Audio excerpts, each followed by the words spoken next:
Assalamualaikum warahmatullahi wabarakatuh. Innal hamdalillah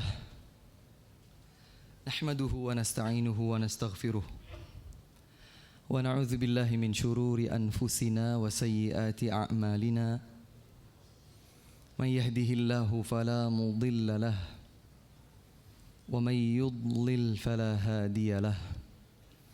Asyhadu an la ilaha illallah wahdahu la syarika lah wa asyhadu anna Muhammadan abduhu wa rasuluh. Ya ayyuhalladzina amanu taqullaha haqqa tuqatih wa la tamutunna illa wa antum muslimun. Ya ayyuhan nasu ittaqu rabbakumul ladzi khalaqakum min nafsin wahidah وخلق منها زوجها وبث منهما رجالا كثيرا ونساء واتقوا الله الذي تساءلون به والأرحام إن الله كان عليكم رقيبا يا أيها الذين آمنوا اتقوا الله وقولوا قولا سديدا يصلح لكم أعمالكم ويغفر لكم ذنوبكم ومن يطع الله ورسوله فقد فاز فوزا عظيما وبعد فإن أصدق الحديث كتاب الله وخير الهدى هدى رسول الله صلى الله عليه وعلى آله وسلم وشر الأمور محدثاتها وكل محدثة بدعة وكل بدعة ضلالة وكل ضلالة في النار ثم أما بعد. Hadirin dan hadirat jamaah sekalian rahimakumullah. Subhanallah, di tengah teriknya sinar matahari kota Jakarta, juga di tengah hiruk pikuk yang ada di tengah-tengah kota Jakarta, ternyata memang lebih adem, lebih dingin berada di dalam masjidnya, dimanapun masjid itu. Tidaklah keliru tatkala Nabi SAW menyatakan ahabbul biqa'i ilallah masajiduha. Bagian bumi yang paling Allah cintai adalah masjid-masjidnya. Wa abghaduha ilallahil aswaq. Dan bagian bumi Allah yang paling ia benci adalah pasar-pasarnya. Subhanallah, kita berada di masjid di atas pusat perbelanjaan. Entah mau yang bagian pertama atau bagian kedua ini, yang ahabbul biqa' atau abghaduha. Namun kita punya harapan, ya, kita punya optimisme, kita berhusnudzan kepada Allah Subhanahu wa taala dan katakan kepada semua orang. Banyak orang bilang bahwa Jakarta itu serem, banyak orang bilang Jakarta itu menakutkan, banyak orang bilang Jakarta itu penuh dengan keburukan. Katakan kepada semua orang, di tengah-tengah keburukan ada banyak kebaikan di Jakarta. Pohon salak itu berduri, tapi kalau kita sudah dapat bongkahan salak, kemudian kita buka kulitnya, manis juga rasanya. Durian itu salah satu buah favorit dimanapun, tetapi kulitnya berduri, tapi tidak mengurangi semangat orang pecinta durian untuk membelah kulit durian yang penuh dengan duri itu. Maka mudah-mudahan ikhwah sekalian, jamaah semuanya adalah hamba-hamba Allah yang dipilihnya untuk benar-benar istiqamah di tengah kondisi Jakarta yang penuh dengan dinamika. Salawat serta salam semoga senantiasa terhaturkan kepada Rasulullah sallallahu alaihi wa ala alihi wasallam, Nabi yang kita cintai bersama. Dan kita tidak hanya sekedar berharap syafaat dari beliau di hadapan Allah, tetapi kita juga berharap benar-benar disandingkan dekat dengan beliau di dalam surga Firdaus. Allahumma amin. Bapak dan Ibu sekalian, Masya Allah, membahagiakan hati kami tentu saja di kesempatan kali ini kita bisa dipertemukan oleh Allah Azza wa Jalla untuk sesaat melakukan salah satu di antara ketaatan kepadanya, yaitu talabul ilm. Belajar, sama-sama belajar Islam, sama-sama mengkaji Islam, mempelajari ayat-ayat Allah, mengkaji tuntunan sunnah Rasulullah sallallahu alaihi wa ala alihi wasallam. Semoga Allah menjadikan niat kita ikhlas hanya untuknya. Jangan sampai kita datang ke sini, wah saya memang gak pernah ke masjid Nurul Iman di Blok M Square. Pengen tahu sekalian ada pengajian. Waduh, pengen taunya nanti saja. Sekarang datangnya benar-benar untuk talabul ilm.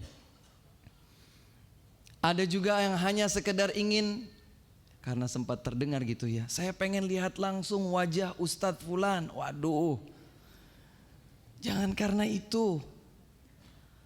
Atau sekedar janjian, ya udah nanti ketemu ya di sana ya. Jadikan niat kita bersama berada di tempat ini, saya dan semua yang hadir di sini adalah untuk Allah Subhanahu wa ta'ala.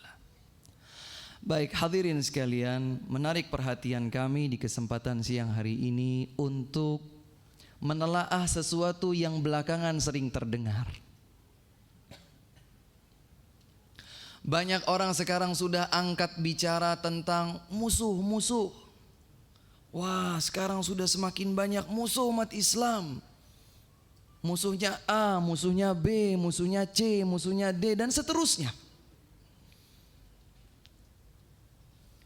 Kalau handphone itu, smartphone itu bisa bersuara dengan sendirinya dan dia punya jantung, dia akan bilang, wah saya mau istirahat. Capek dia setiap saat. Selalu mendapatkan kiriman, mengirimkan sesuatu. Terus seperti itu, tidak pernah berhenti-berhenti. Seandainya dia punya jantung, seandainya dia punya mata dan bisa menangis, dia mau berteriak, tolong istirahatkan saya. Saya juga mau istirahat. Ternyata aktivitas telepon genggam itu luar biasa. Dampaknya tidak kalah luar biasa.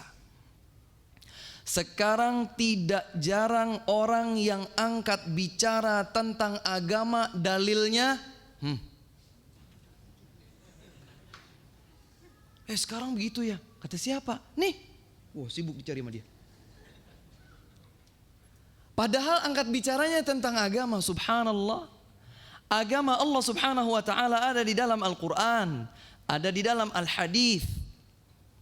Dengan pemahaman as-salafus salih, generasi para sahabat Rasulullah sallallahu alaihi wa ala alihi wasallam.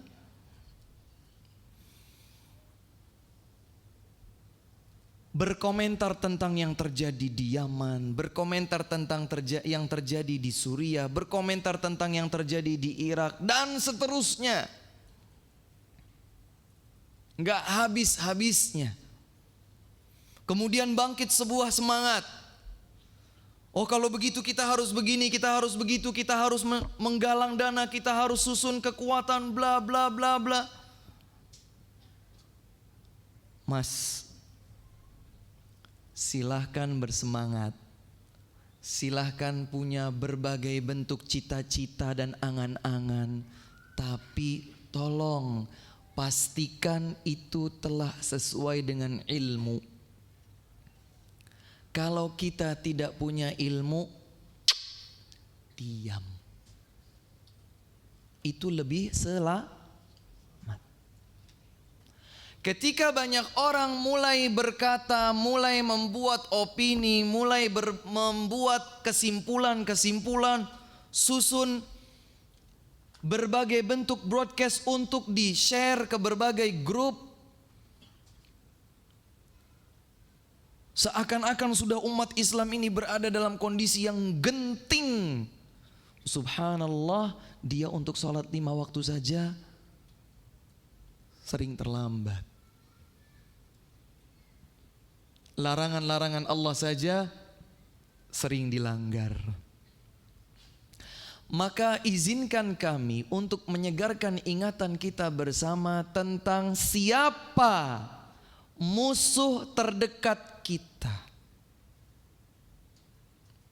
Kita pikirkan musuh yang jauh, bahkan menguras konsentrasi, energi, semua yang kita miliki. Kita tertarik pusat perhatian kita sesuatu yang jauh. Padahal sesuatu yang dekat boleh jadi tidak kita perhatikan.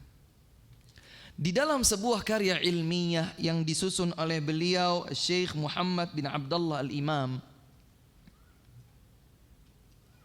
beliau mengingatkan kita tentang a'da'uka ya muslim arba'ah.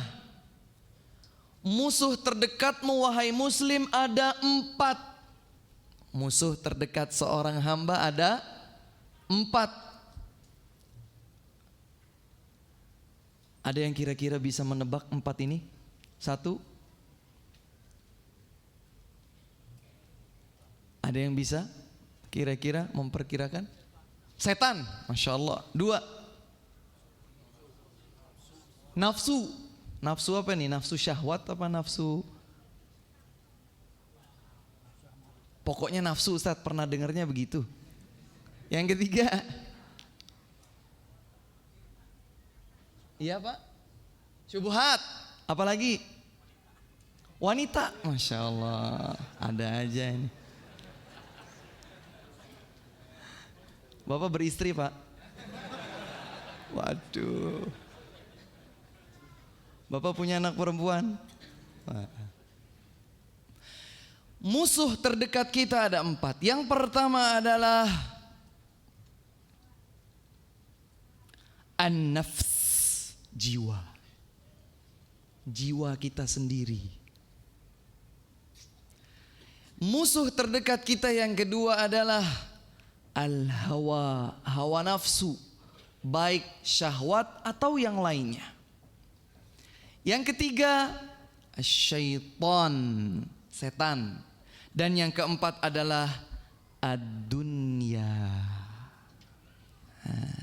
Yang keempat adalah ad-dunya.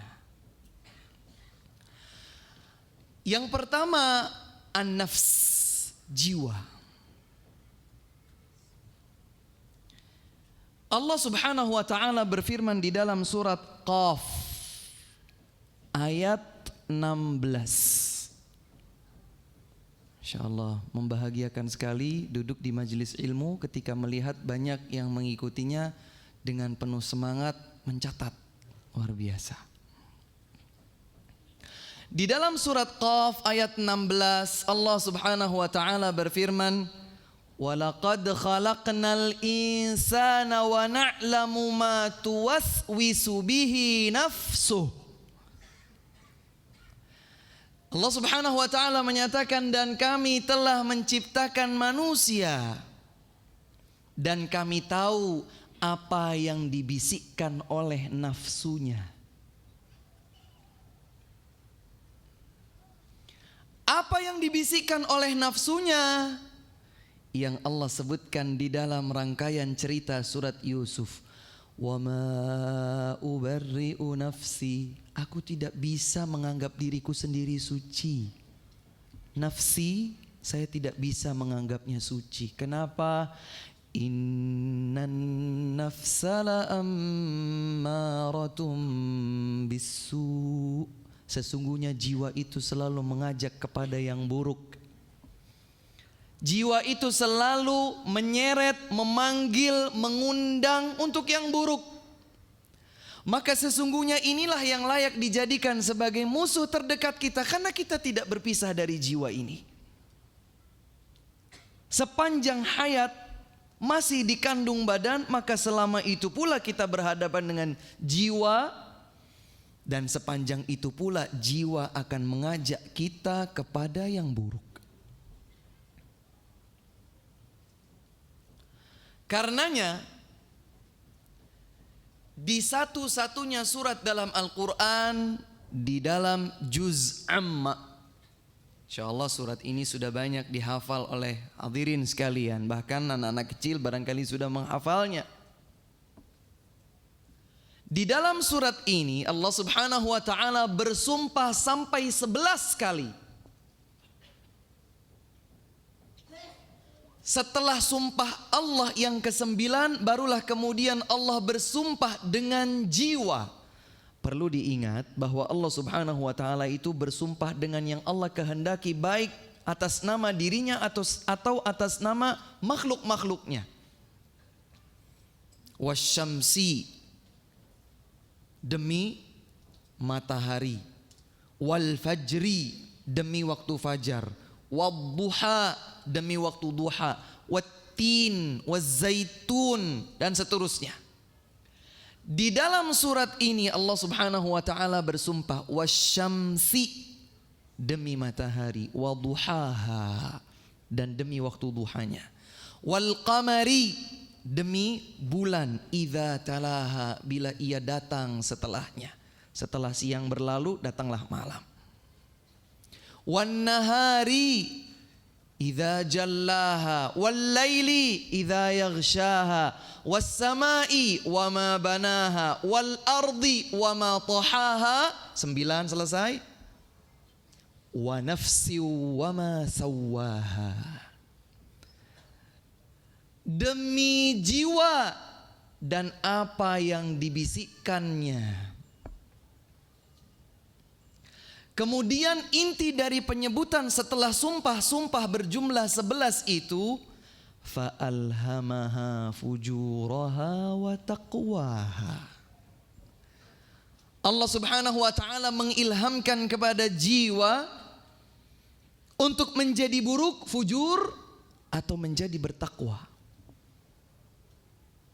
Qad aflaha man zakkaha, beruntung, berjaya orang yang dapat membersihkan jiwanya.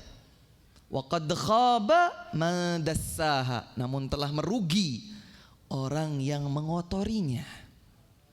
9 sumpah disebutkan oleh Allah Subhanahu wa taala, dan pada sumpah yang ke-10, kemudian yang ke-11, wa nafsi wa ma sawwaha, ternyata inti dari 11 sumpah itu adalah Allah menekankan yang terkait dengan sumpahnya yang ke-10.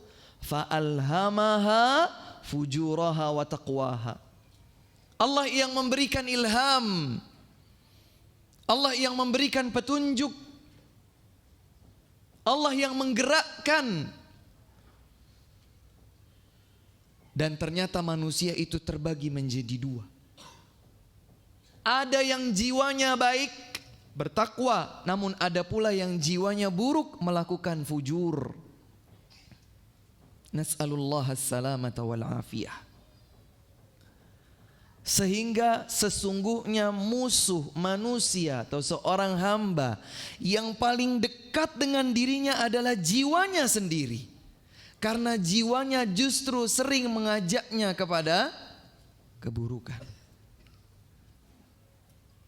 Ustadz, itu berlaku bagi saya ya Ustadz? Bagi semua. Ustadz bukan ustadz, udah ngaji, baru ngaji, belum ngaji, sama.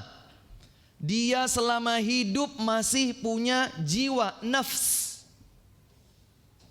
Dan jiwa tersebut lebih banyak menyeret, mengajak, mengundang kita untuk yang buruk. Hanya orang-orang yang beriman, hanya orang-orang yang beruntung, hanya orang-orang yang mendapatkan taufik dari Allah Subhanahu wa taala agar bisikan-bisikan keburukan dalam jiwanya dapat ia perjuangkan sehingga ia tersisihkan.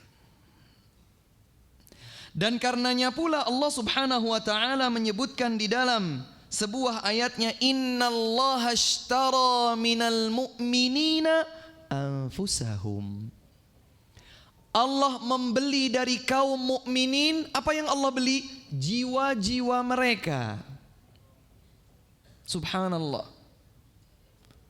Menjadi semakin lebih menarik maknanya ketika kita melihat hadis Nabi sallallahu alaihi wasallam, "Innallaha la yanzur ila suwarikum wala ila amwalikum." Allah tidak lihat kepada physically yang kalian miliki, tidak pula kepada finansial yang kalian punya. Allah tidak lihat itu. Maka jangan berkecil hati kalau hidungnya pesek. Tidak perlu sedih kalau kulitnya itu kusam. Kalau dia nggak merasa ganteng, itu bukan masalah bagi Allah. Biarlah buat manusia itu masalah. Yang penting Robnya manusia tidak menjadikan itu masalah. Walakin yanzuru ila qulubikum wa a'malikum.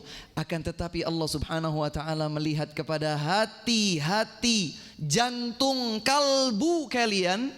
Dan Allah akan melihat juga kepada amal kalian. La ilaha illallah. Disebutkan oleh Al-Imam Ibnul Qayyim rahimahullah dalam kitabnya Al-Fawaid, subhanallahi fin nafs. Segala puji bagi Allah subhanallah dalam jiwa ini. Artinya bicara tentang an-nafs, jiwa, subhanallah. Istakbara iblis. Iblis sombong. Wa hasada Qabil. Qabil salah satu putra Nabi Adam, hasad, iri, dengki. Wa atau Ad. Kaum Ad melampaui batas. Wa tughyani Thamud. Dan Thamud, kaum Thamud melakukan sikap-sikap berlebihan. Wa jur'ati Namrud. Dan kecongkakan Namrud. Wastitalati Fir'aun. Dan kesombongan Fir'aun. Wa baghi Qarun. Kezalimannya Qarun. Wa quhhati Haman. Kekikiran dan keangkuhannya Haman. Wa hawa dan seterusnya disebutkan oleh Ibnul Qayyim rahimahullahu ta'ala. Wa fiha min akhlaqil bahaim hirsul ghurab wa syarrihil kalb. Dan ternyata di antara akhlak-akhlaknya binatang juga kita dapatkan dalam beberapa bentuk binatang. Kemudian beliau berkata, ghaira anna ar-riyadhata wal mujahadata tudhibu dhalik. Hanya saja manusia itu berkesempatan untuk melakukan riyadhah, berlatih, melatih jiwanya. Wal mujahadah, berjuang melawan bisikan nafs, jiwanya. Wala tasluh sil'atun li'aqd, maka tidaklah pantas untuk menjadi imbalan bagi orang-orang yang telah menjual dirinya kepada Allah dengan ketaatan kecuali surga. Masya Allah. Kayaknya kalau kita ingin menjadi hamba yang selamat dari musuh terdekat yang pertama, maka berupayalah untuk membebaskan bisikan jiwa ini dari yang fujur, dari yang kotor, dari yang jahat, dari yang buruk. Disebutkan dalam kitab Dhammul Hawa yang ditulis oleh Al-Imam Ibnul Jauzi. Kalau tadi Ibnu Qayyim Al-Jauziyah dalam kitab Al-Fawaid, ini disebutkan oleh Ibnul Jauzi. Orang yang berbeda. Dalam kitab Dhammul Hawa halaman 30. Adhaful khalqi man dha'ufa an raddi syahwatih. Manusia yang paling lemah itu adalah yang paling lemah untuk menolak bisikan hawa syahwatnya, bisikan nafsu syahwatnya. Wa aqwal khalqi man qawiya ala raddiha. Dan sekuat-kuatnya manusia adalah yang mampu untuk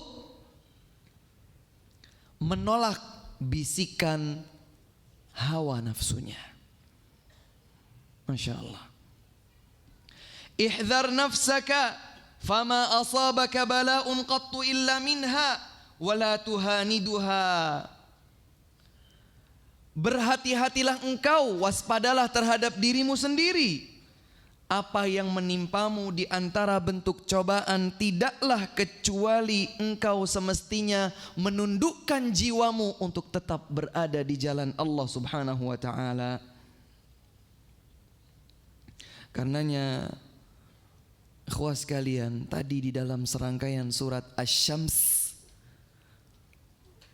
wa nafsi wa ma sawwaha فألهمها فجورها وتقواها قد أفلح من زكاها وقد خاب من دساها. Disebutkan atau diriwayatkan oleh Al-Imam At-Tirmidzi, Ibnu Majah dan selainnya dari sahabat mulia Abdullah ibnu Mas'ud, salah satu doa yang ini juga disebutkan pada istiftah di Innal hamdalillah dan seterusnya. Ada di bagiannya itu yang berbunyi wa na'udzubillahi min syururi anfusina. Kami berlindung diri kepada Allah dari keburukan jiwa kami sendiri. Maka terlalu berani kita kalau kita menyangka bahwa jiwa kita itu full baik. Siapa bilang? Kalau Nabi SAW saja berlindung diri dan mengajarkan kita untuk berdoa semacam ini, maka artinya kita tidak lebih baik dari beliau. Wa na'udzubillahi min syururi anfusina. Kami berlindung diri kepada Allah dari keburukan jiwa kami ini. Dalam riwayat yang lebih kuat, riwayat Imam Muslim dari sahabat mulia Zaid bin Arqam. Ini yang mencatat silahkan dicatat. Ya, maksudnya catat dengan pena atau pulpen atau pensil. Kalau yang tidak membawa catatan tidak apa-apa, dihafalkan di dalam memori masing-masing. Mudah-mudahan yang menghafal dengan memori ini seperti halnya Imam Syafi'i tatkala belajar dari Imam Malik. Imam Syafi'i itu pernah duduk di majelisnya Imam Malik, paling muda Pak. Dan tidak mudah saat itu untuk menjadi muridnya Imam Malik. Imam Syafi'i di Makkah waktu itu masih kecil. Dan Imam Malik mufti di kota Madinah, duduk di kursi ifta di dalam Masjid Nabawi. Dan beliau Imam Malik ma'ruf, masyhur sebagai imam utamanya dalam bidang hadis. Imam Syafi'i kendati masih kecil, saat itu di Mekah beliau juga sudah berfatwa karena keilmuan yang dimilikinya, sampai kemudian dikasih KTBLC, rekomendasi oleh gubernur Mekah. Sana gih belajar sama Imam Malik di Madinah. Kasih surat pengantar, diberikan kepada Imam Malik. Dibaca, dibuang. Apa ini? Ilmu mau dibeli? Imam Malik tegas. Imam Syafi'i tidak berkecil hati lagi. Beliau ingin tunjukkan kepada Imam Malik, saya meskipun masih belia, saya layak untuk menjadi muridmu wahai Imam. Paksa, dipaksa. Oke, duduk depan sendiri. Yang lainnya bawa kertas, yang buku, kemudian pena. Imam Syafi'i enggak bawa apa-apa. Dibacakanlah hadis. Tentu saja dengan tanpa kitab, karena Imam Malik adalah seorang muhaddits.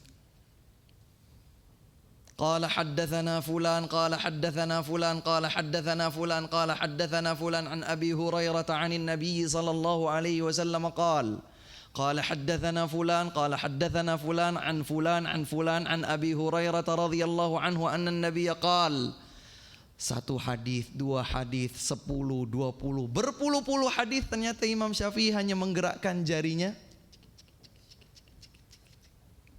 Imam Malik melihat, ini main ini anak ini. Kirain main-main. Imam Malik akhirnya ingin tahu. Ditanya, dari awal kamu hanya menggerakkan jarimu tadi, mana ilmu yang engkau tulis?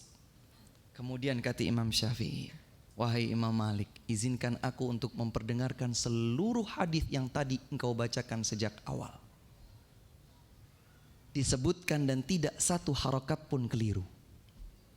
Mudah-mudahan yang di sini juga bisa menjadi seperti Imam Syafi'i. Ada doa yang diajarkan oleh Nabi sallallahu alaihi wa ala alihi wasallam.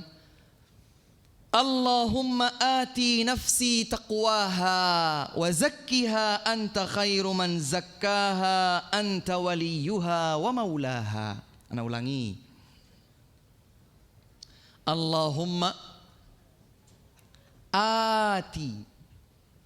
Ati, A-nya agak panjang. Nafsi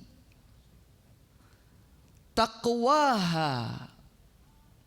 Ya Allah, berikanlah pada jiwaku, pada nafsiku ketakwaan. Wa zakkiha anta khairu man zakkaha. Dan sucikanlah jiwaku, nafsiku. Engkau adalah sebaik-baik yang menyucikannya. Anta waliyuha wa maulaha. Engkaulah ya Allah pemegang hati, pemegang jiwa dan yang menguasainya. Betapa Nabi sallallahu alaihi wasallam ingin mengajarkan kepada kita selaku umatnya untuk meminta kepada Allah agar jiwa kita sendiri diberikan ketakwaan oleh Allah Subhanahu wa taala. Allahumma ati nafsi taqwaha wa zakkiha anta khairu man zakkaha anta waliyuha wa maulaha. Insyaallah diulang 5 kali hafal, Pak. Allahumma ati nafsi taqwaha wa zakkiha anta khairu man zakkaha anta waliyuha wa maulaha. PR nanti tukeran hafalan sama istrinya atau suaminya atau anaknya atau orang tuanya atau temannya minimal, agar kita bawa oleh-oleh, bukan hanya sekedar duduk pulang nggak tahu apa tadi, pokoknya gitu deh. Apa? Pokoknya itulah, jiwa itu adalah musuh terdekat. Terus kalau begitu ya udah kita berlindung diri aja. Doanya tadi Ustadz ngulang-ngulang, cuman Ana belum hafal. Nah, ya hafal agar ada sesuatu yang memang bisa diaplikasikan dalam kehidupan kita sehari-hari. Baik. Yang kedua, musuh terdekat kita yang kedua. Al-hawa. Hawa. Bisikan hawa syahwat. Sebahagian orang mengira bahwa an-nafs dan al-hawa sama, padahal berbeda. Jiwa lebih kepada apa yang sering kemudian dipasangkan dengan raga. Ada jiwa, ada raga. Ini raga kita. Jiwa kita kelihatan apa enggak? Enggak ya? Kalau disebutkan jiwa dan raga, rumah sakit jiwa, apa tuh? Sesuatu yang memang tidak terlihat. Jiwa. Adapun hawa lebih spesifik lagi. Hawa itu kemudian kalau di bahasa Indonesia kan digabungkan, Pak. Hawa nafsu. Tapi kalau melihat konteks dalil yang ada, maka keduanya adalah sesuatu yang berbeda. Dan ketahuilah bahwa sesungguhnya musuh terdekat kita yang kedua adalah hawa nafsu. Disebutkan oleh Ibnul Jauzi dalam kitabnya Talbis Iblis, "I'lam annal adamiyya lamma khuliqa rukiba fihil hawa wasyahwah." Ketahuilah bahwa anak cucu Adam itu pada saat diciptakan, ia dirakit, disusun atau tercipta memiliki hawa, memiliki syahwat. Dan ini juga perlu dicatat. Syahwat itu kalau di dalam bahasa Arab tidak harus selalu dengan pasangan lawan jenis. Karenanya kalau di dalam bahasa Arab, ana la ashtahi hadzal ta'am, aku tidak bersyahwat terhadap makanan ini. Maka maksudnya bukan syahwat yang identik dengan lawan jenis, tapi syahwat itu adalah pelampiasan kepuasan di dalam batin. Kata Ibnul Jauzi dalam kitab Talbis Iblis, "I'lam annal adamiyya lamma khuliqa rukiba fihil hawa wasyahwah." Ketahuilah bahwa anak cucu Adam pada saat ia diciptakan, maka di dalamnya langsung satu paket, ada hawa, ada syahwat. Liyajtaliba bidzalika ma yanfa'uh. Dengan hawa dan syahwat itu dia berharap untuk mendapatkan apa yang bermanfaat baginya. Wa wudhi'a fihil ghadab, demikian pula pada dirinya ada sifat marah. Liyadfa'a bihi ma yu'dhih, agar dengan sifat marah itu dia akan menghindarkan apa yang tidak dia suka, apa yang akan menyakiti atau mengganggu dirinya dia hindarkan. Ada sifat marah. Wa u'tiyal aqla kal mu'addib, dan dia diberikan akal pikiran sehingga menjadi seperti orang yang mu'addib, menjadi orang yang tertata. Ya'muruhu bil adli fima yajtalibu wa yajtanib, dengan keadilan yang dikawal oleh akal pikirannya. Dengan itulah dia bisa mengambil manfaat atau menghindarkan diri dari kecelakaan atau kebinasaan. Kemudian Allah Subhanahu wa taala berfirman, "Afara'aita man ittakhadha ilahahu hawa." Tidakkah engkau melihat orang yang telah menjadikan hawa nafsunya sebagai Tuhannya? Dia punya semangat untuk bekerja misalnya, mencari uang misalnya, tapi untuk merasakan khamr, untuk mencicipi wal'iyadzubillah zina, untuk merasakan perbuatan-perbuatan kotor.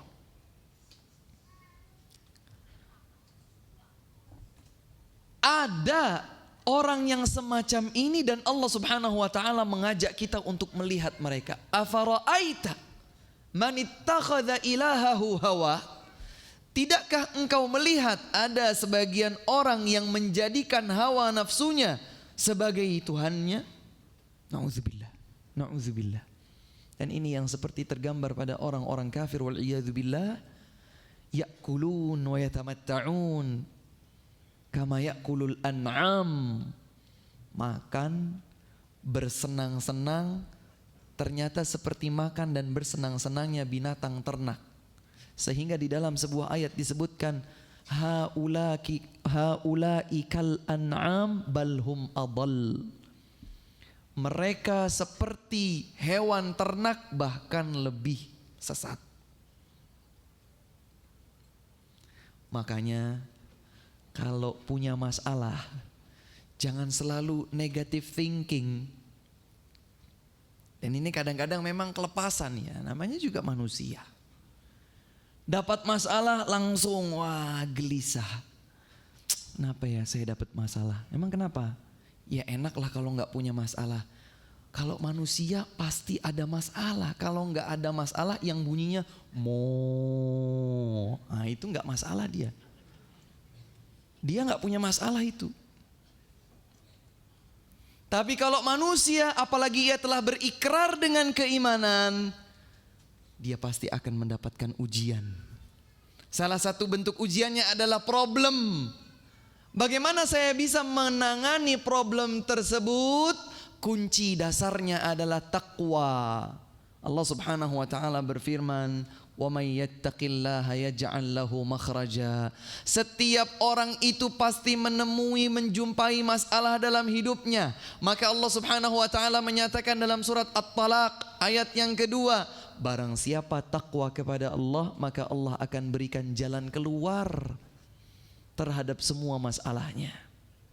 Wa yarzuqhu min haitsu la yahtasib, dan Allah akan limpahkan rizki dari arah yang tiada disangka. Wa may yattaqillaha yaj'al lahu min amrihi yusra. Barang siapa yang bertakwa kepada Allah, Allah akan jadikan masalah-masalahnya mudah. Wa may yattaqillaha yukaffir anhu sayyi'atihi wa yu'zim lahu ajra.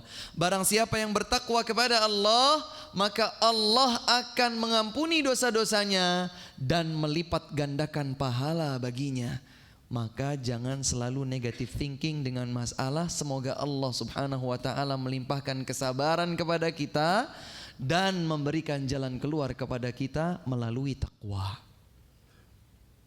Sementara orang yang menuhankan hawa nafsunya, baik syahwatnya atau egoisme dirinya, maka orang tersebut adalah orang yang terhina di hadapan Allah Azza wa Jalla. Ambisius, mendapatkan ini, mendapatkan itu, mendapatkan ini, mendapatkan itu, padahal bersifat sementara. Kalaulah dikejar, tidak bertahan lama. Entah mungkin kita yang harus tutup usia berakhir di liang lahat, atau ambisi tersebut menguap begitu saja karena Allah Subhanahu wa taala tidak memperkenankan kita mendapatkannya. Oleh karena itu ayyuhal ikhwah wal akhawat, seorang yang bertakwa kepada Allah, seorang yang beriman kepada Allah, dia tahu bagaimana menyikapi hawa nafsunya. Dia tahu bagaimana menyikapi hawa nafsunya. Kapan dia harus menghadapinya dengan sabar, kapan dia harus menghadapinya dengan penuh ketangguhan, kesungguhan. Tapi ya namanya manusia, kadang-kadang keluh kesah itu ada. Innal insana khuliqa halu'a. Sesungguhnya manusia itu diciptakan banyak berkeluh kesah. Apalagi kalau dia sudah semakin jauh dari Allah Subhanahu wa taala, maka akan semakin mengeluh dan mengeluh. Kembalilah kepada Allah Subhanahu wa taala, bertakwalah kepadanya.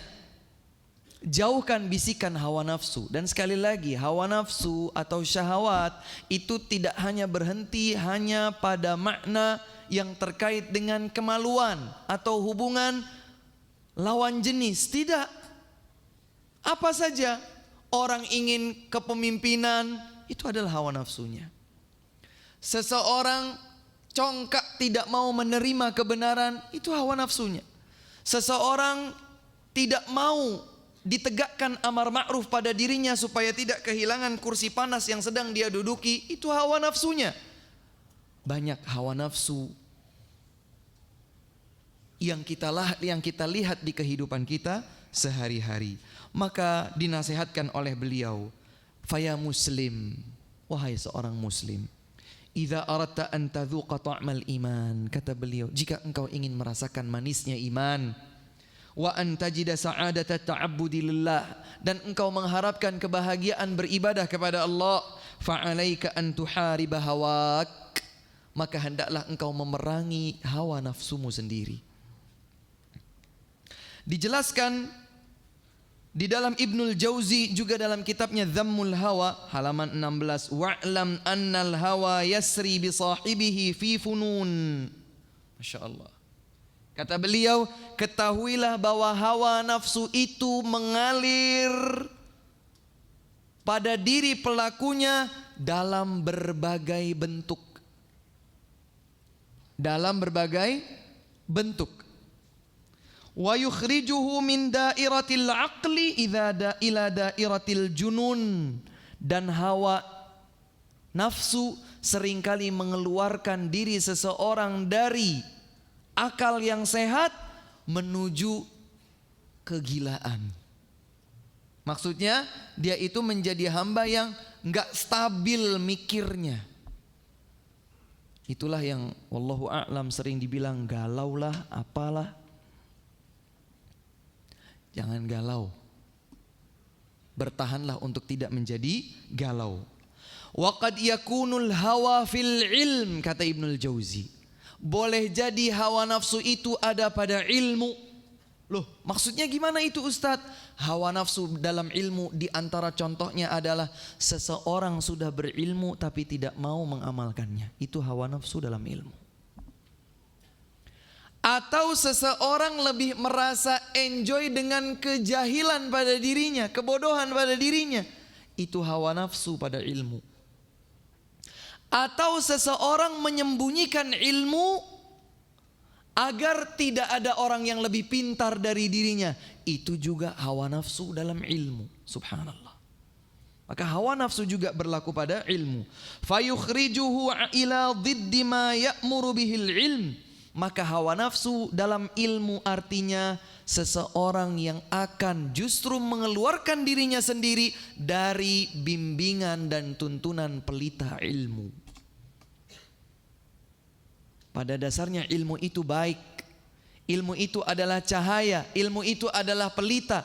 Tapi karena dia terkuasai oleh hawa nafsunya, maka dia cenderung ingin lepas diri dari bimbingan pelita ilmu. Na'udzubillah. Wa qad yakunu fi zuhd fayukhriju ila riya. Dan boleh jadi hawa nafsu itu terjadi pada ranah zuhud. Dia mengira bahwa dirinya sedang ingin zuhud. Ternyata justru menjatuhkan dirinya pada riya. Nih lihat saya nih, pakaiannya kucel-kucel saja. Gak usah rapi-rapi. Sobek-sobek, bolong-bolong gak apa-apa. Zuhud ini, dia tidak sadar bahwa dirinya sekarang sedang ingin disebut, oh iya fulan zahid. Jatuhlah dia pada riya. Maka subhanallah. Kalau seseorang setiap kali berkata, setiap kali bersikap, setiap kali berbuat, dia pastikan bahwa dirinya melakukan itu dengan bimbingan ilmu, maka insya Allah. Kemudian musuh terdekat kita yang ketiga adalah syaitan. Dapat dicatat di dalam surat Fatir ayat 6. Surat Fatir ayat yang ke-6. Allah Azza wa Jalla berfirman, Inna syaitana lakum aduwwun fattakhidhuhu aduwwa innama yad'u hizbahu liyakunu min ashabis sa'ir. Allah Subhanahu wa taala menyatakan, kalau Allah yang berfirman menyatakan, kita ragu atau tidak, Pak? Ragu sedikit boleh enggak? 1%. Bener enggak boleh? 0,10%. Boleh enggak? Ragu pada firman Allah 0,10% boleh? Dzalikal kitabu la raiba fihi.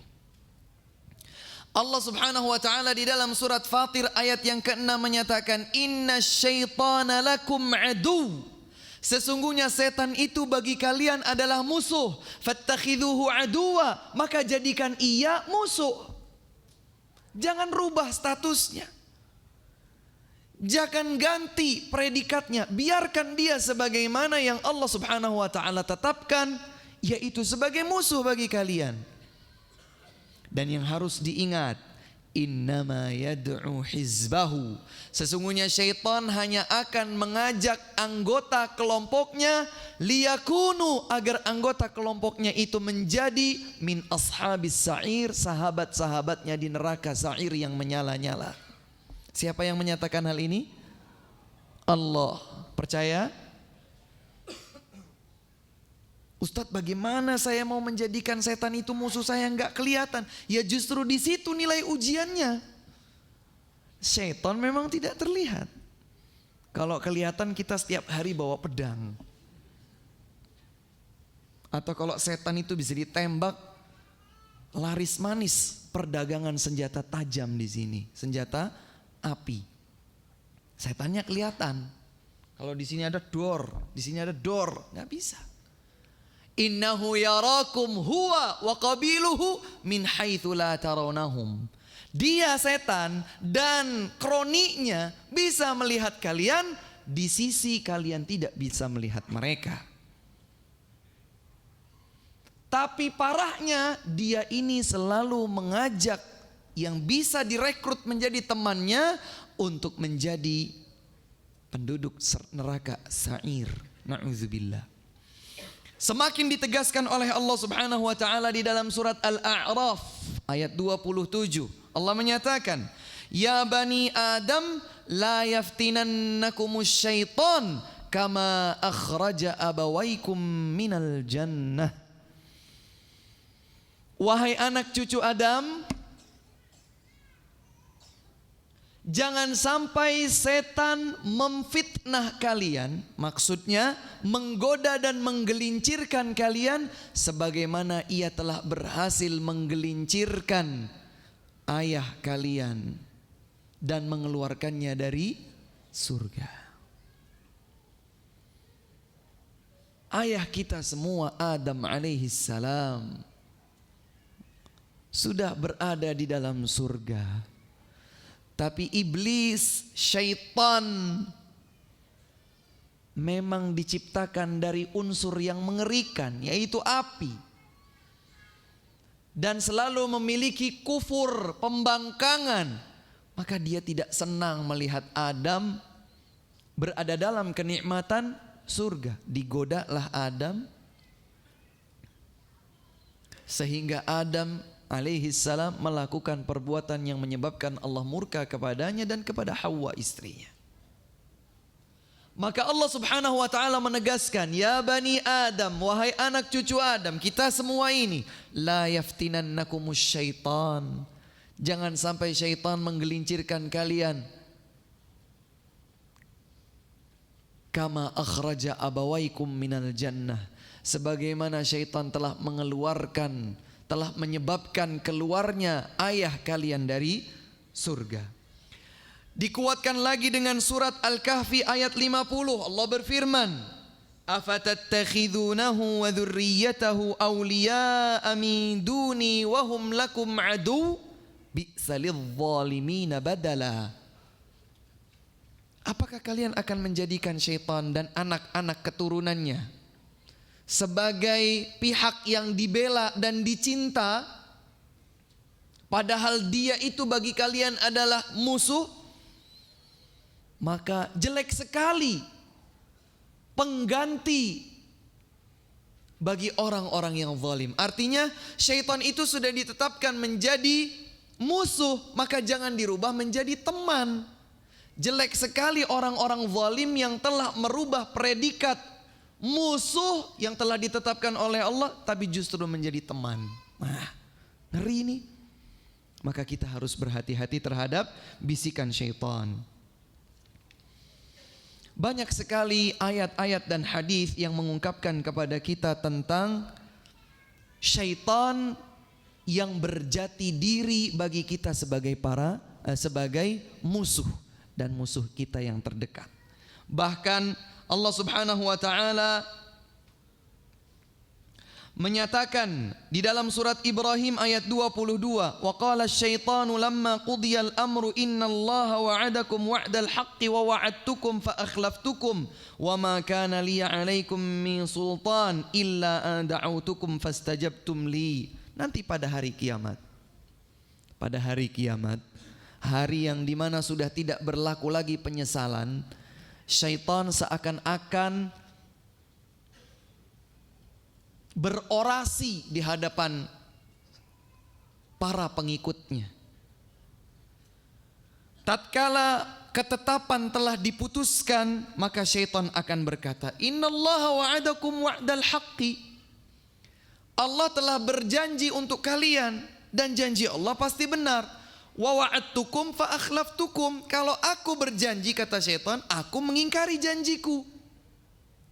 Wa ma kana li 'alaikum min sultan. Hari ini aku tidak punya kuasa apa-apa. Illa an da'autukum fastajabtum li.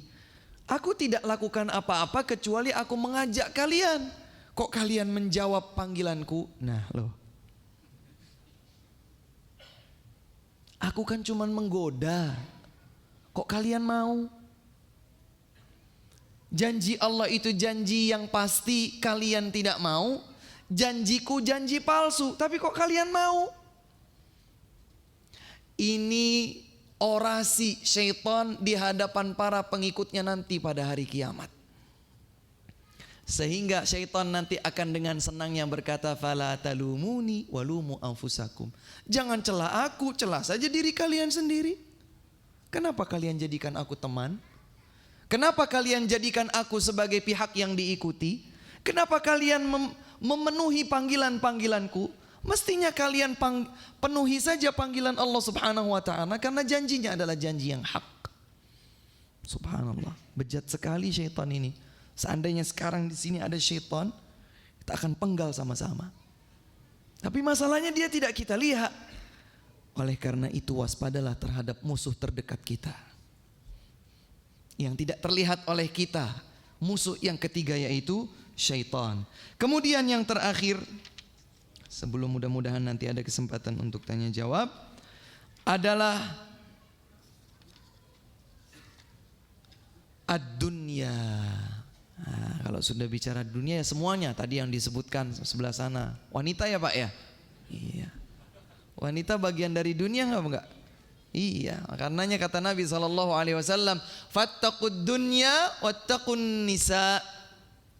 Bertakwalah kalian kepada Allah terhadap dunia dan termasuk di dalamnya wanita. Tapi kemudian diulang oleh Nabi, wattaqun nisa.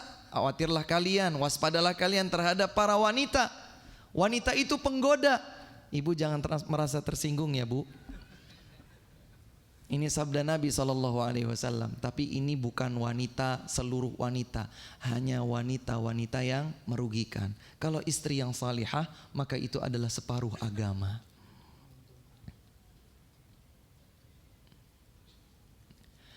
Dunia dan seisinya pada dasarnya berstatus, berpredikat sebagai musuh bagi kita. Belum lagi kita mungkin akan kaget kalau mendengar ada hadis Nabi SAW menyatakan ad-dunya mal'unah, mal'unun ma fiha. Dunia itu terlaknat dan terlaknat apa yang ada di dalamnya. Illa zikrallah, kecuali zikir mengingat Allah. Wa ma walah, dan semua yang akan menghantarkan kita kepada zikir mengingat Allah. Wa alimun au muta'allim, atau seorang alim atau yang belajar ilmu. Masya Allah. Carilah selamat dari celaan dunia. Karena dunia itu adalah sesuatu yang boleh jadi akan menghantarkan kita kepada kebinasaan. Surat Al-Hadid ayat 20 kiranya cukup mengingatkan kepada kita. I'lamu annamal hayatud dunya la'ib. Ketahuilah bahwa sejatinya kehidupan dunia adalah mainan. Walahu, dan sesuatu yang sia-sia. Wazinah, hiasan saja. Watafakhurum bainakum, hanya sekedar buat tempat saling berbangga. Watakathurun fil amwali wal aulad, dan saling berbangga membanyakkan harta, membanyakkan anak keturunan. Kamathali ghaith, seperti halnya hujan. A'jabal kuffara nabatuh, setelah turun hujan maka tumbuhan yang tumbuh darinya membuat orang-orang kafir itu kagum. Thumma yahij, kemudian semakin matang. Fatarahu musfarra, dan akhirnya mengering, menjadi kuning. Thumma yakunu hutama, ternyata kemudian menjadi sia-sia, menjadi debu. Wa fil akhirati azabun syadid, dan di akhirat kelak hanya ada azab yang pedih. Wa maghfiratum minallahi wa ridwan, atau ampunan dari Allah dan ridwannya dan ridhonya. Wa mal hayatud dunya illa mata'ul ghurur, dan tidaklah kehidupan dunia kecuali perhiasan yang menipu. Kasih garis bawah di sini. Wa mal hayatud dunya, tidaklah kehidupan dunia kecuali mata', perhiasan, tapi Allah berikan sifat ghurur, menipu. Itulah musuh kita. Dia yang akan membuat kita terlena. Ikhwas sekalian, bukan berarti ketika dijelaskan hal ini artinya kita tidak boleh beraktivitas mencari kenikmatan dunia. Bukan, boleh, silahkan. Wala tansa nasibaka minad dunya, Al-Qasas 70. Jangan lupa jatahmu, nasibmu di dunia, silahkan. Tapi prioritaskan yang utama adalah akhirat. Ustadz, semua kata-kata antum itu semuanya kayaknya susah deh kalau di Jakarta ini. Ya terus bisa bilang apa saya kalau itu dirasa sulit oleh kita? Mau silahkan ambil, enggak mau enggak apa-apa. Tidak ada paksaan kok. Suka ambil, enggak suka buang saja. Toh masing-masing di antara kita tahu bahwa hidup ini benar-benar adalah ujian. Toh hidup ini benar-benar sementara. Toh yang akan abadi hanyalah surga atau neraka. Kita semua sudah tahu jalannya surga jelas, jalannya neraka jelas. Ujian dunia itu memang berat. Berat Ustadz, berat. Kok bisa Ustadz? Ad-dunya sijnul mu'mini wa jannatul kafir. Dunia itu adalah penjara bagi seorang mukmin dan surga bagi orang kafir. Ini dijelaskan oleh Nabi SAW. Dan dalam hadis yang sahih beliau menyatakan, huffatid dunya bil makarih. Dunia itu dikelilingi dengan hal-hal yang berat. Wa huffatin naru bisyahawat, dan neraka itu dikelilingi dengan hal-hal yang selaras dengan bisikan syahwat hawa nafsu kita. Semoga Allah Subhanahu wa taala menjaga dan melindungi kita dari fitnah dunia, dari bisikan syaitan, dari gangguan-gangguan yang dihembuskan oleh hawa nafsu dan jiwa yang selalu menyeret kita kepada keburukan. Tidak terkecuali kalau kita mengingat hadis Nabi SAW, inna likulli ummatin fitnah wa fitnatu ummatil mal. Setiap umat itu diuji dengan sebuah ujian, dan ujian bagi umatku, bagi umat Rasulullah SAW adalah harta. Karenanya dalam hadis yang sahih juga diriwayatkan oleh Al-Bukhari, Nabi SAW menyatakan, tidak terjadi hari kiamat sampai 1, 2, 3, 4, 5. Kemudian beliau menyatakan, fayakthurul mal fayafidh. Salah satu tanda hari kiamat itu melimpah ruahnya harta. Baru beberapa saat yang lalu saya mendengar dari seseorang, Masya Allah, Ustadz saya itu orang kampung katanya. Kemudian di Jakarta saya mendapatkan majikan yang baik, yang selalu memperhatikan saya. Saya diberikan kebutuhan-kebutuhan, dipenuhi semuanya. Dulu Pak Ustadz, di zaman saya masih kecil, saya masih di kampung, saya ingat sekali katanya, baju itu sampai bolong-bolong, sobek, kemudian dijahit, sampai bagian yang dijahit itu sobek lagi, dijahit lagi 2 kali, 3 kali. Sekarang Pak Ustadz, saya menerima dipenuhi kebutuhan saya oleh majikan saya, sampai lemari saya itu penuh. Nggak bisa lagi masukin baju, majikan saya masih kasih. Maka saya terfikir untuk memberikannya kepada orang. Ternyata orang yang saya anggap membutuhkan dan layak untuk menerima, dia juga nggak menerima karena kebanyakan pakaian. Masya Allah. Ya fil. Jadi banyak. Dan itu yang seringkali membuat manusia umat Rasulullah sallallahu alaihi wasallam tergelincir.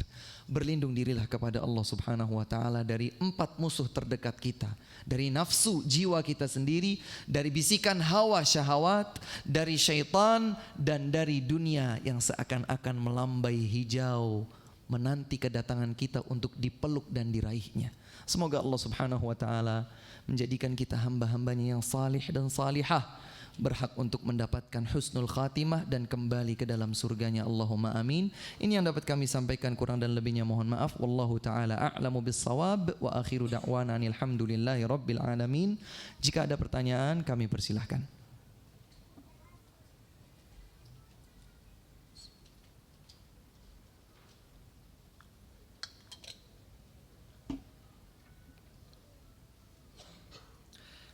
Bismillah.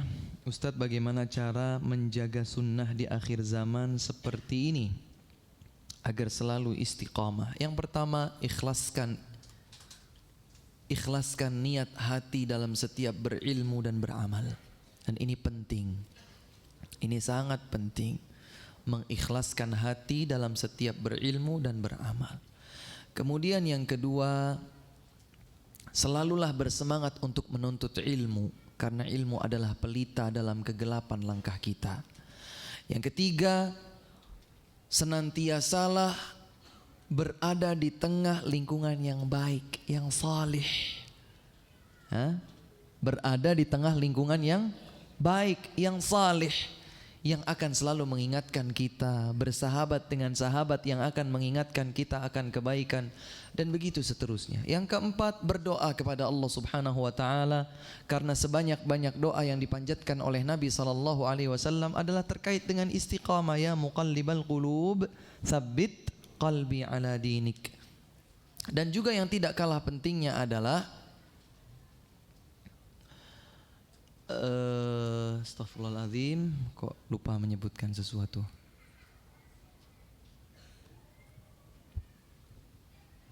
Al-khawfu minal maut. Terima kasih Pak.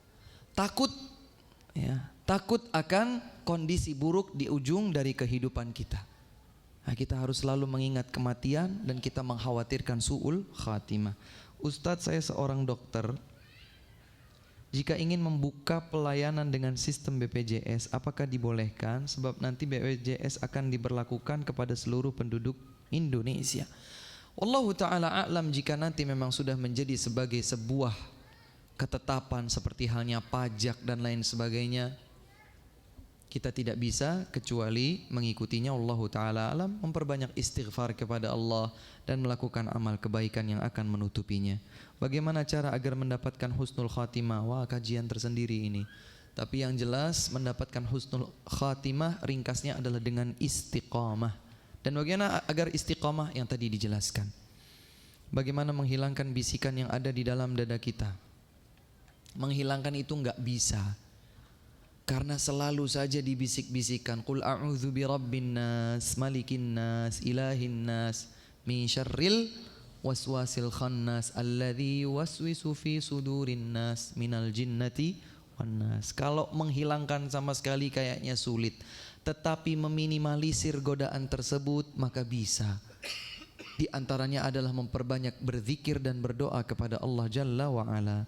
Ustaz, tolong beri nasihat bagaimana cara menghadapi atau menyikapi anak yang dablek. Begitu tulisannya ini. Kalau disuruh orang tua 1 kali, 2 kali, 3 kali, 4 kali, Masya Allah. 1 kali, 2 kali, 3 kali, 4 kali, 5 kali, berapa nggak tahu nih. Sampai orang tuanya kesal, marah dan membentaknya, barulah dia mentaati. Nggak tahu ini dari ibu apa dari bapak. Kita itu kadang-kadang, mohon maaf ya Pak, Bu, egois. Emangnya kita kalau waktu seumur dia itu udah baik-baik aja? Kita waktu seusia dia, coba tanyakan sama ibu dan ayah kita, Pak, Bu, dulu saya seusia kayak gini gimana? Wah, jauh lebih dahsyat. Jangan-jangan begitu. Jangan-jangan begitu. Ya sabar. Sabar. Sabar. Sabar. Sabar. Wa ma u'tiya ahadun ata'an khairun wa awsa'a minas sabri. Kata Nabi SAW, tidaklah seseorang mendapatkan anugerah dari Allah yang lebih baik dan lebih luas daripada kesabaran. Kemudian kadang-kadang kita itu seperti menjadi pokoknya kayak saya ini benar Ustadz. Ya memang benar, tapi sekarang anak kita seusia itu mungkin nalarnya belum baik, nalarnya belum sempurna. Dirangkul. Ini contoh sederhana saja. Mungkin di ibu kota mungkin orang tua ini. Mah, main ya mah. Ya boleh. Kemana? Ke situ mah. Ya udah, nanti jam 8 pulang ya nak. Iya mah. Semula tidak ada masalah. Ternyata anaknya pulang jam 9:30 malam. Tareng, buka pintu langsung matanya bulat. Habis itu anak. Kan mama udah bilang pulangnya jam 8, dihabiskan. Padahal kita itu kalau enggak buang energi kan bisa. Kamu dari mana saja nak? Mama merasa kehilangan kamu, Masya Allah. Dia merasa diposisikan sebagai sesuatu yang something berharga begitu. Mama kehilangan kamu 1,5 jam, kamu kemana saja? Maka insya Allah tidak sulit bagi dia untuk iya mah tadi sebetulnya udah mau pulang mah. Dia berusaha untuk menjelaskan sedikit-sedikit. Begitu pula ketika kita ingin mengajak anak kita. Ayo nak kita bereskan mainannya misalnya. Gak mau dia. Ya sabar kita bereskan sendiri.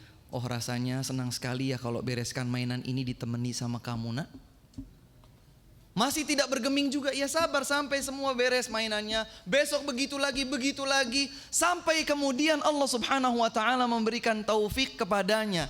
Usaha terus berjalan. Dakwah dilakukan. Hikmah terus dilakukan. Jangan pengennya instan 1 kali, 2 kali, 3 kali. Emang kalau sudah 5 kali sudah segalanya begitu? Belum. Coba tanya orang tua kita. Jangan-jangan kita itu baru 10 kali kita nurut. Kita baru diajak 5 kali saja sudah blingsatan gak karu-karuan. Sabar ya. Kita harus sabar. Allahu a'lam.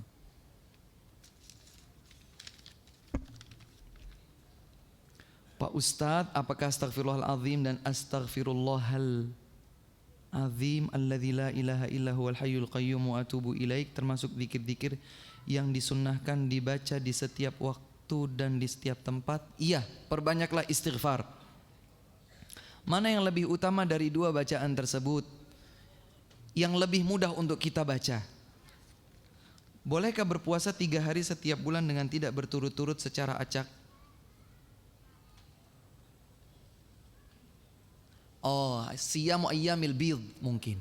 Karena sebahagian ulama memang menyatakan bahwa siyamu thalathati ayyam itu ada yang berpendapat bebas, namun ada riwayat yang lebih jelas menjelaskan bahwa 3 hari tersebut adalah yang disebut sebagai ayyamul bidh pada tepatnya bulan purnama tanggal 13, 14 dan 15. Wallahu taala alam. Menurut sebahagian para ulama maka ini boleh. Apakah mungkin keempat musuh terdekat tersebut berkolaborasi menggoda manusia? Ya sangat berkolaborasi. Bahkan berkolaborasi dengan cantiknya. Dan bagaimana menghadapinya? Ya berarti dengan berjuang 4 kali lipat dari sebelumnya. Pak Ustadz, apa saja yang jadi penghalang dalam menuju jalan kebenaran? Banyak, diantaranya adalah maksiat. Jalan kebenaran itu akan terhalangi dari kita kalau kita bermaksiat kepada Allah subhanahu wa ta'ala.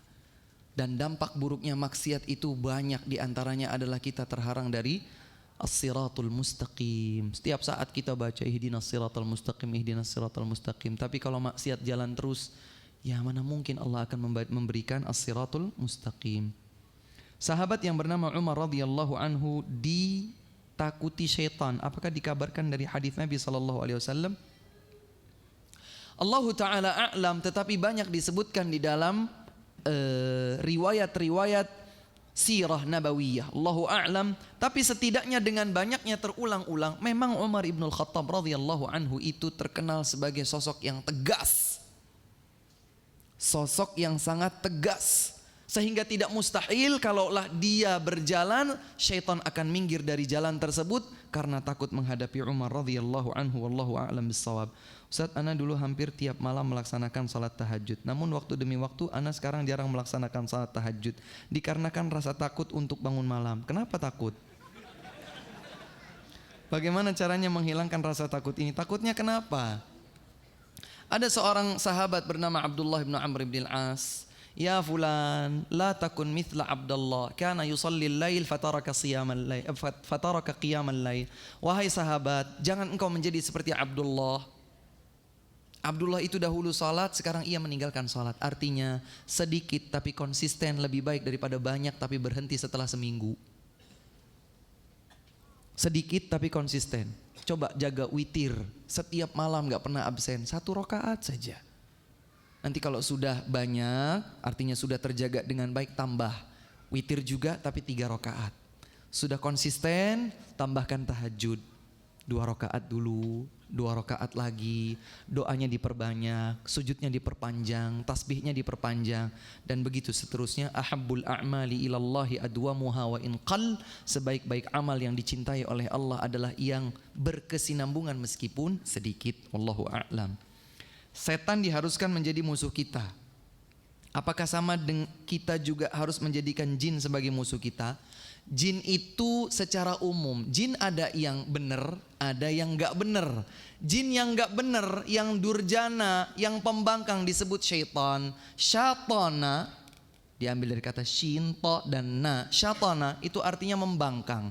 Tidaklah setan disebut setan, syaitan, kecuali karena dia itu durjana dan membangkang. Bagaimana cara kita untuk mengajak orang tua ketika menjelaskan kepada mereka untuk ikhlas dalam menerima rezeki? Saya di sini dulu. Banyak orang mengatakan ikhlas itu yang berarti pasrah. Ikhlas itu bukan pasrah. Ikhlas itu memurnikan tujuan ibadah kita kepada Allah. Saya mah ikhlas saja deh. Maksudnya pasrah saja deh. Ikhlas itu bukan sama dengan pasrah. Ikhlas itu adalah seseorang memurnikan tujuan ibadahnya hanya kepada Allah. Bahasa Indonesia mungkin sudah menyerap kata ikhlas, tapi maknanya pasrah ini tidak tepat. Maka seperti ini, bagaimana cara untuk mengajak orang tua kita, menjelaskan kepada mereka untuk ikhlas dalam menerima rizki apapun. Bukan ikhlas tapi pasrah menerima rizki apapun yang dititipkan. Karena kadang saya melihat orang tua mengeluh, ya dinasihati agar tidak mengeluh. Akan tetapi mereka belum menerima apa yang saya sampaikan. Ya bersabar.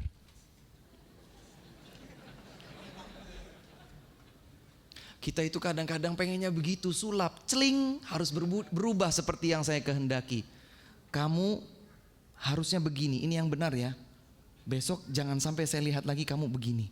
Gak bisa. Dakwah itu membutuhkan proses, dan proses itu membutuhkan waktu. Kalau kita bisa lihat ada bayi dilahirkan langsung bisa tendangan bola masuk gawang, saat itu silahkan bilang dakwah itu sekarang disampaikan harus saat ini juga diterima. Gak bisa. Kalau ada seorang wanita dilahirkan langsung bisa bikin nasi goreng, maka katakan dakwah sekarang disampaikan harus saat ini juga diterima. Gak bisa, harus butuh proses, sekali lagi butuh sabar. Ustaz, bagaimana menghindari syubhat? Mohon penjelasannya. Ilmu.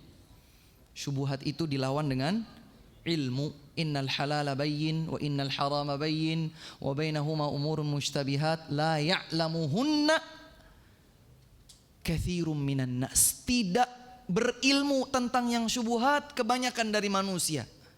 Sedikit yang tahu. Siapa itu mereka? Para ulama yang mendapatkan anugerah ilmu. Maka syubhat itu dilawan, ditepis, dibuang, dihadapi dengan ilmu. Ustaz, bagaimana cara memperkuat diri untuk menerima rencana suami berpoligami dengan alasan syahwat? Wah, ini ibu ini.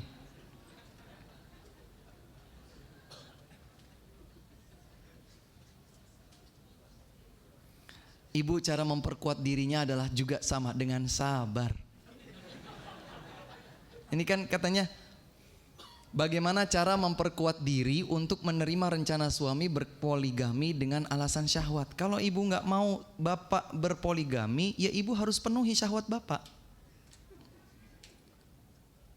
Kalau ibu nggak sanggup memenuhi syahwat bapak, nanti tumpah kemana-mana. Ya lebih baik beli panci yang kedua, masak air sama-sama bisa tertanggulangi. Apa bedanya syaitan dengan iblis? Iblis itu kakek buyutnya syaitan, dan syaitan itu semua jin yang durjana. Dalam surat An-Nas disebutkan bahwa iblis itu bisa berbentuk jin dan manusia. Yang bisa berbentuk itu adalah yang membisikkan manusia. Alladzi yuwaswisu fi sudurin nas minal jinnati wan nas. Apakah nafsun mutmainnah bisa dijadikan teman dekat? Nafsun mutmainnah itu adalah jenis jiwa. Ya, kita memang karena pendeknya waktu tidak bisa menjabarkan banyak. Sebetulnya banyak yang bisa dijabarkan dari masing-masing musuh terdekat kita, sebagaimana dijelaskan oleh para ulama dalam kitab-kitab mereka. Nafsun mutmainnah adalah jiwa yang merasa tenang. Tenang dengan apa? Dengan segala bentuk ketaatan kepada Allah. Apakah nafsun mutmainnah bisa dijadikan sebagai teman dekat? Iya. Kalau kita memiliki teman yang Masya Allah dia itu senantiasa dekat kepada Allah, selalu berada dalam ketaatan kepada Allah, jadikanlah dia adalah sahabat kita. Wallahu a'lam. Bagaimana cara mengajak orang tua untuk mau belajar membaca Al-Quran tanpa menyinggung perasaan beliau? Orang tuanya seperti apa ini? Maksudnya masa diajak baca Al-Quran tersinggung? Ya diajak saja, saya nggak tahu ya, maksudnya harus disesuaikan dengan kondisi orangnya. Kan bisa saja disampaikan, Pak, Masya Allah, kita ini sudah semakin hari semakin berusia. Ayo Pak, kita sama-sama belajar Al-Quran. Saya juga belajar, Bapak juga belajar. Entahlah, yang jelas mengajak orang tua memang harus disampaikan secara santun, ya, lebih santun, lebih bersahaja, lebih memposisikan beliau, menghormati beliau, menempatkan beliau pada kedudukan yang semestinya. Dan mudah-mudahan di lain waktu, dan mudah-mudahan bisa dipenuhi oleh asatidzah di Jakarta tentang fiqhud dakwah, fikih di dalam berdakwah. Subhanakallahumma wa bihamdika asyhadu an la ilaha illa anta astaghfiruka wa atubu ilaik. Wassalamualaikum warahmatullahi wabarakatuh.